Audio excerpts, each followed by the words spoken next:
వేరే ఆలోచన కానీ ఇక్కడ ఎటువంటి లాలూచి పనులు కానీ ఏ ఆలోచన చేయకుండా కేవలం ఊరి అభివృద్ధి కోసమే కడియం సీఆర్ నాయకత్వంలో మన ఊరి అభివృద్ధి చేయాలనే ముఖ్య ఉద్దేశంతో మాత్రమే ఇక్కడ నేను బరిలో ఉన్నాను. అలాగే ఇక్కడ ఆల్రెడీ మనం కాంగ్రెస్ ప్రభుత్వం వచ్చిన కాంచెలి 13 లక్షల సీసీ రోడ్డు ఆల్రెడీ వేసి ఉన్నాము. అలాగే 10 లక్షల సీసీ రోడ్డు కూడా ఆల్రెడీ శాంక్షన్ అయి ప్రొసీడింగ్ వచ్చి ఉన్నది. ఒక మహిళా భవనం 10 లక్షల రూపాయలు ఎంపీ ల్యాడ్స్ నుంచి మనకు శాంక్షన్ అయి ఉన్నది. స్థల సేకరణే కొద్దిగా ఇబ్బందిగా అయింది. ఆ మహిళలు ఎక్కడ సూచిస్తే అక్కడ కట్టడానికి మేము రెడీగా ఉన్నాము.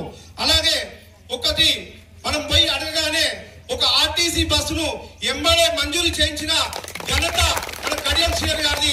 12-13 సంవత్సరాలుగా రాని ఆర్టీసీ బస్సు కేవలం ఒకటే ఒక ఫోన్ కాల్ తో తెల్లారి వరకు బస్సు దింపిండు మనకు. వారికి ఒకసారి మళ్ళీ ఒక ప్రత్యేకంగా ధన్యవాదాలు చెప్పాలనుకుంటున్నాను. అలాగే ఇప్పుడు రాబోయే రోజుల్లో ఒక చిన్న కోరిక సార్, ఏం లేదు, గత 10 సంవత్సరాల నుంచి వెళ్ళి ఎవరు కూడా పట్టించుకోక మా గ్రామం చాలా వెనుకబడిన సార్. 10 సంవత్సరాల్లో ముఖ్య మన ఎమ్మెల్యే గారు ఒక్కసారి కూడా పట్టించుకోలేదు. కేవలం దావతులకే పరిమితమైండు.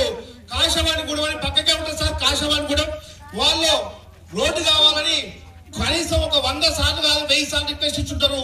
కానీ వారికి రోడ్డు సౌకర్యం లేదు. ఇవాటికి అంబులెన్స్ పోయే పరిస్థితి లేదు. రేషన్ బియ్యం తెచ్చుకునే పరిస్థితి లేదు. వాళ్ళు పోవాలంటే ఒక 4 కిలోమీటర్లు 5 కిలోమీటర్లు తిరిగిపోవాల్సిన పరిస్థితి వస్తుంది. దయచేసి దయతో ఒక మట్టి రోడ్డును ప్రస్తుతం మట్టి రోడ్డును శాంక్షన్ చేసి వారి కష్టాలను గట్టెక్కించాల్సిందిగా తమని వేడుకుంటున్నాను సార్. అలాగే అక్కడ కరెంటు సమస్య కూడా కేవలం 3-4 పోల్లు అయితే సార్. 3-4 పోల్ల విడిది కరెంటు లైన్ వేయాల్సి ఉన్నది. దయచేసి దాన్ని కూడా తొందరగా పరిష్కరించాలని కోరుకుంటున్నాం సార్. అలాగే ఒక 120 సీసీ రోడ్ 250 మీటర్ల సీసీ రోడ్ ఉంది సార్. అది కూడా ఒక 250 సీసీ రోడ్ కూడా అది కూడా చేయాల్సిన అవసరం ఉంది సార్. అలాగే ఇప్పుడు కూడా రంగనాయగూడెం కాశవాణిగూడెంలో ఒక ఇళ్ల సమస్య ఉన్నది సార్. మీరు ఇచ్చారు 19 ఇళ్ళు ఆల్రెడీ ఇచ్చినారు. కొంతమందికి అయినాయి, ఇంకా కొన్ని ఇళ్లు తక్కువ పడ్డాయి.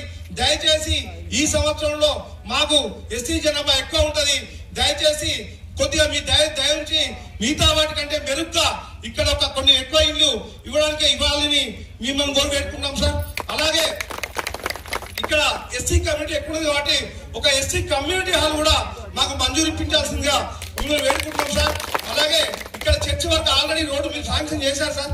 కానీ ఇక్కడి నుంచి శ్మశాన వాటిక కాడికి ఒక సీసీ రోడ్ అవసరం ఉంది సార్. వర్షం పోతే పోవడానికి చాలా ఇబ్బందికరంగా ఉన్నది. ఒక సీసీ రోడ్ అవసరం ఉంది సార్. దయచేసి మా ఆయన దయించి ఈ యొక్క కార్యక్రమాన్ని ఈ యొక్క రోడ్డు కూడా శాంక్షన్ ఇప్పించాల్సిందిగా మిమ్మల్ని వేడుకున్నాం సార్. అలాగే ఎన్నో సంవత్సరాల నుంచి మాకు మురుగునీటి వ్యవస్థ లేదు సార్. ఒక కాలువ కూడా లేదు. చాలా రోజుల నుంచి అందరూ మారుతున్నారు కానీ కాలువ ఒకటి చేసే ప్రయత్నం చేయలేదు సార్. ఎక్కడ కూడా మా ఊర్లో ఒక మురుగునీటి కాలువ లేదు. దయచేసి ఊరు మొత్తం ఒక మురుగునీటి కాలువ అంటే సైడ్ డ్రైన్ మంజూరు ఇప్పించాల్సిందిగా మిమ్మల్ని వేడుకున్నాం సార్.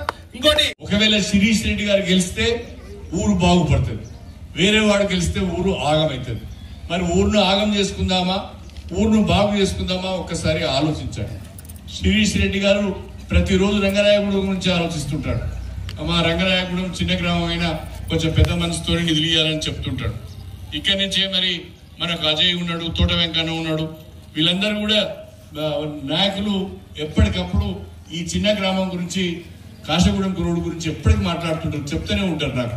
కాబట్టి ఇంకేమాత్రం ఆలస్యం చేయకుండా తప్పకుండా ఈ గ్రామం పైన ప్రత్యేక దృష్టి పెట్టి నేను అభివృద్ధి పనులు చేస్తానని మీ అందరూ కూడా తెలియజేసుకుంటూ, నేను మరింత ప్రోత్సాహంగా ఉత్సాహంగా మీకు నిధులు ఇవ్వాలి అంటే తప్పకుండా కాంగ్రెస్ పార్టీ బలపరిచిన సిపిఎం మరియు బీజేపీ పార్టీలు బలపరుస్తున్న జూలకుంట్ల శిరీష్ రెడ్డి గారు ఉంగరం గుర్తుకు ఓటేసి గెలిపించాలని చెప్పి మీ అందరూ కూడా కోరుకుంటూ, వారితో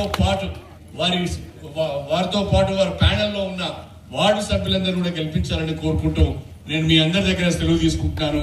అందరికీ నమస్కారం.